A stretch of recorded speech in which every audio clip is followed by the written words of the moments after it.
सह्याद्रीच्या डोंगर रांगेत निसर्गाच्या कुशीत वसलेलं एक सुंदर असं शहर म्हणजे जव्हार.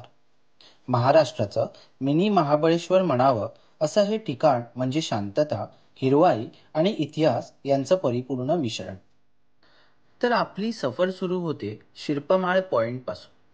इथेच छत्रपती शिवाजी महाराजांनी सुरत मोहिमेच्या वेळी मुक्काम केला होता असं म्हणतात. डोंगरांच्या कुशीतून दिसणारा सूर्योदय आणि वाऱ्याने हलणाऱ्या पानांचा गंध क्षणभरात मन इतिहासात भारावून टाकतो. तर आमचा पुढचा थांबा होता खडखड धरण. शांत पाण्याचे हे निळ आरशासारखं तलाव, भोवती हिरव्या टेकड्या आणि पावसाळ्यात धुक्याची शाल. इथे उभं राहिलं की वेळच जणू थांबतो. लोकल लोकांच्या गप्पा, वाऱ्याचा स्पर्श आणि पाण्यातील आकाशाचं प्रतिबिंब, अशी निसर्गाची अस्सल सौंदर्य दृश्य तुम्हाला इथे पाहायला मिळतं. आणि आता येतो दाभोसा धबधबा.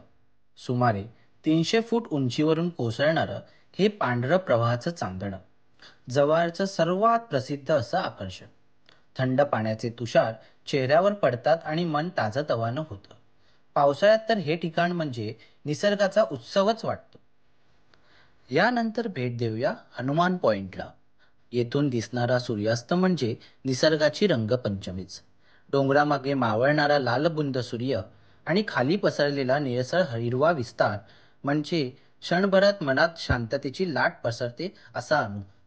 आणि आपल्या प्रवासाचा शेवट होतो जयविलास पॅलेसकडून. 19व्या शतकात बांधलेला हा राजशाही महल जव्हारच्या इतिहासाचं प्रतीक आहे.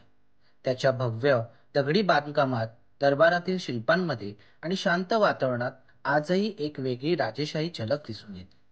जव्हारचं प्रत्येक वळण, प्रत्येक ठिकाण निसर्ग, संस्कृती आणि इतिहासाची वेगळी गोष्ट अशी सांगून जाते. जर तुम्हाला गर्दीपासून दूर निसर्गाच्या शांततेत स्वतःला शोधायचे असेल तर जव्हार तुमचं पुढचं ठिकाण ठरवा आणि नक्कीच इथे भेट द्या. जव्हार हे निसर्गाच्या कुशीतलं एक सुंदर असं स्वर्ग असं ठिकाण आहे.